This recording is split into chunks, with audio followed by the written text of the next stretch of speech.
દાહોદની લક્ષ્મીનારાયણ ગૌશાળા ખાતે ભક્તિભાવ સાથે ગુરુ પૂર્ણિમાની ઉજવણી। સમગ્ર ભારતમાં આજે અષાઢી પૂનમના પાવન પર્વે ગુરુ પૂર્ણિમાનો તહેવાર અત્યંત શ્રદ્ધા અને ઉત્સાહ સાથે ઉજવવામાં આવ્યો। આ અનુસંધાને દાહોદ શહેરના હનુમાન બજાર ખાતે આવેલ શ્રી લક્ષ્મીનારાયણ મંદિર હરિવાટિકાની બાજુમાં આવેલ શ્રી લક્ષ્મીનારાયણ ગૌશાળા ખાતે ગુરુ પૂર્ણિમાનો ધાર્મિક કાર્યક્રમ યોજાયો હતો।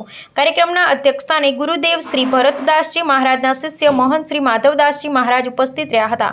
તેમના સાનિધ્યમાં ગુરુ પૂજન, વંદન અને પ્રવચનનું આયોજન કરવામાં આવ્યું હતું।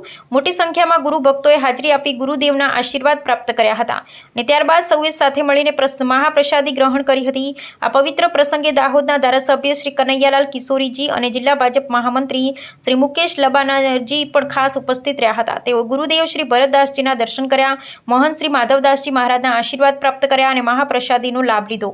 ગુરુ શિષ્યની પરંપરાને વંદના કરતા કાર્યક્રમમાં સમગ્ર વાતાવરણ ભક્તિમય બન્યું હતું। ભક્તોએ ગુરુના માર્ગદર્શનથી જીવનમાં સેવા સંસ્કાર અને સદાચારને અપનાવવાનો સંકલ્પ કર્યો હતો। રિપોર્ટર શ્રીકાંતભાઈ કે વહોનિયા।